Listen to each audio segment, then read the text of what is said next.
माता का वास्तविक दुख क्या होता है। यहाँ पर कन्या को शिक्षा समाज से हट करके दी जा रही है माता के द्वारा। माता के द्वारा अपनी पुत्री को जो शिक्षा दी जाती है ये अन्य परिस्थितियों से हट करके शिक्षा दी गई है कि समाज में जीना सीखो, आत्मबल से, आत्मविश्वास से जीना सीखो। इस बात के ऊपर पुष्टि की गई है। जो लड़कियां ससुराल से परेशान होकर के आग में जलकर अपना जीवन समाप्त कर देती हैं, उन बालिकाओं को सीधे तौर पर शिक्षा दी गई है कि आप परिस्थितियों का सामना करें, अपने इस अनमोल जीवन को यूं समाप्त ना करें। ये बात इसमें बताई गई।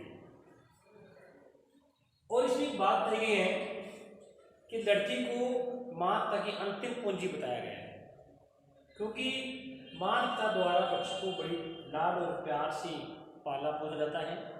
जब वो 18 वर्ष की हो जाती हैं तो उसको एक अनजान व्यक्ति के हवाले कर दिया जाता है। उस समय माता के मन में अनेक प्रकार की शंकाएं रहती हैं कि मेरी बच्ची का जीवन कैसा होगा। हर माता अपनी पुत्री को सुखी देखना चाहती है। उसके लिए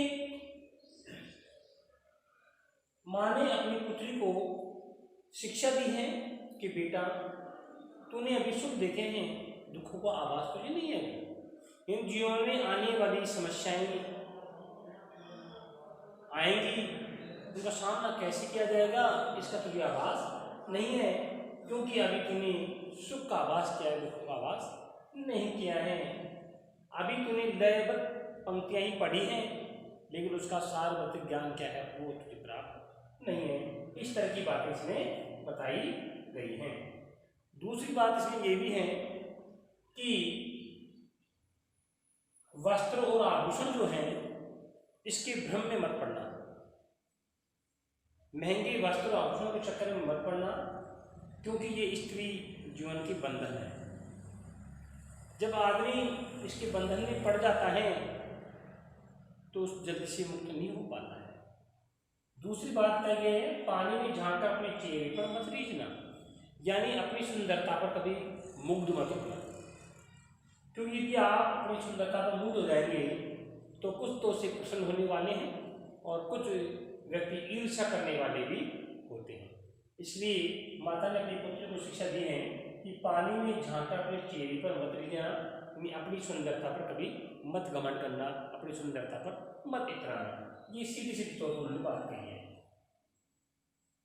आग रोटियां सेकने के लिए है, जलने के लिए नहीं। इसका मतलब होता है आग रोटियां सेकने के लिए, वास्तविक कार्य आग का है रोटी सेकना, वो उसमें जलने के लिए नहीं है, यानी कि उसमें जल करके अपने प्राण देना नहीं है।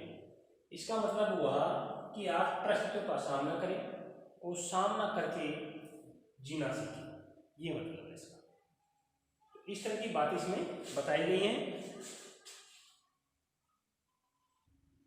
हाँ तो प्यारे विद्यार्थियों, अब हम कविता के बारे में इसका सार प्राप्त करेंगे।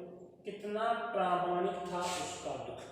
ध्यान दीजिए, कितना प्रामाणिक है, कितना प्रामाणिक यानी वास्तविक था उसका दुख। उसका शब्द आया है माता के, कि माता का जो दुख था अपनी पुत्री को विदा करते समय कितना सही था।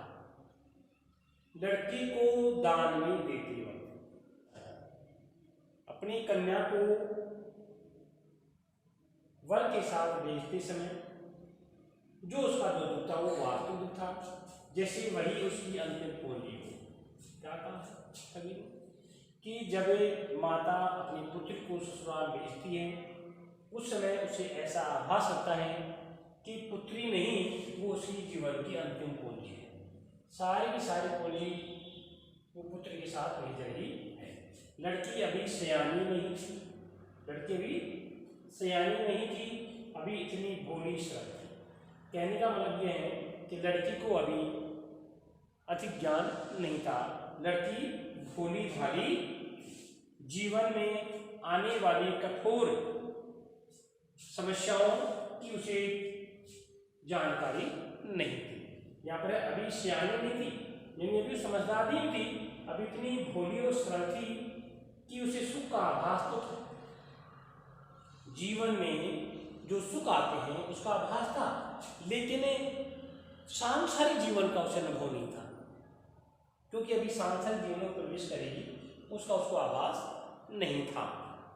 लेकिन दुख वाचना नहीं आता था, दुखों का आभास नहीं था, यानी अपने जीवन में आने वाली समस्याओं का, दुखों का उसे आभास नहीं था। पाठिका थी वह धुंधले प्रकाश की, मतलब क्या हुआ? पाठिका यानी धुंधले प्रकाश में हम कविता को लेवल तरीके से नहीं पढ़ सकते, पूरी जानकारी मिल नहीं सकती, तुकों और कुछ लेवल पंक्तियों की, सिर्फ हम उसकी तुक और लेवल पंक्ति को पढ़ सकते हैं, लेकिन उसमें आने वाली समस्याएं क्या होंगी उसका हमें आभास नहीं था। बच्ची को अब तक जो सुख मिले हैं उसी का आभास था। विवाह के बाद, सांसारिक जीवन में प्रवेश करने के बाद किन समस्याओं का सामना करना पड़ेगा उसे अभी इस बात का आभास नहीं था। माँ ने कहा, माँ उसको शिक्षा दे रही पुत्री को, माँ ने कहा पानी में झांककर, माँ ने कहा पानी में झांककर अपने चेहरे पर मत लीजना। मतलब क्या हुआ? माता अपनी पुत्री को शिक्षा दे रही है कि हे पुत्री, तू पानी में झांककर अपने चेहरे को मत देखना। मतलब क्या हुआ कि अपनी सुंदरता पर कभी मत इतराना। तो इससे लाभ भी है और नुकसान भी है। कैसे?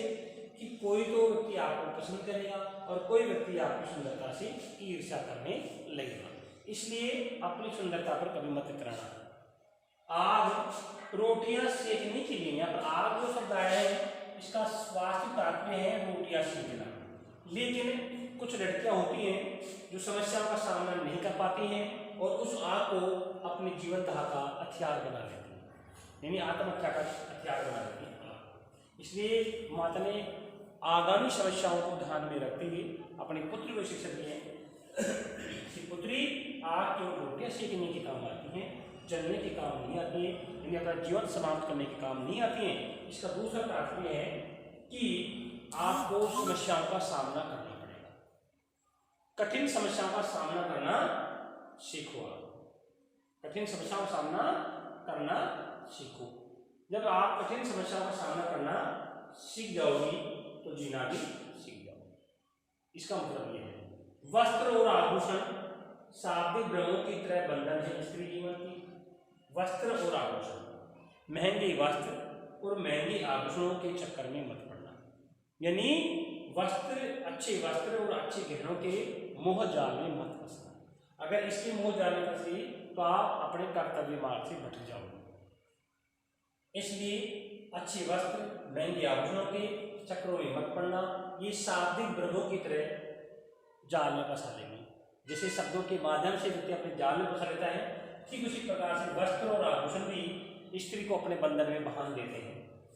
जीवन, माँ ने कहा, अंतिम बात है कि माँ ने कहा लड़की होना पर लड़की जैसी दिखाई मत देना।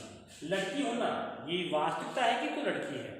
देखो, लड़की होना है ये बात, ये सच्चाई है तो एक लड़की एक औरत है, पर लड़की जैसी दिखाई मत देना।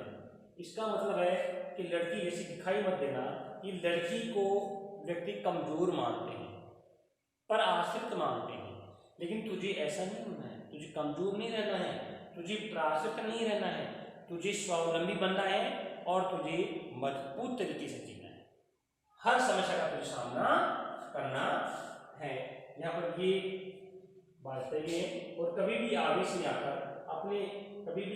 आकर समस्याओं के सामने घुटने टेककर अपने जीवन को समाप्त मत करना। ये माता अपने पुत्री को एक शिक्षा दे रही है। उसके माध्यम से कवि ने यही बात की है कि आज की वर्तमान समय में समस्याएं चल रही हैं कि कुछ लड़कियां घरेलू झगड़ों के कारण अपना जीवन समाप्त कर लेती हैं। उस और भी कवि ने माता के माध्यम से संदेश दिया है कि कभी भी अपने जीवन को इस तरह से समाप्त नहीं करना चाहिए।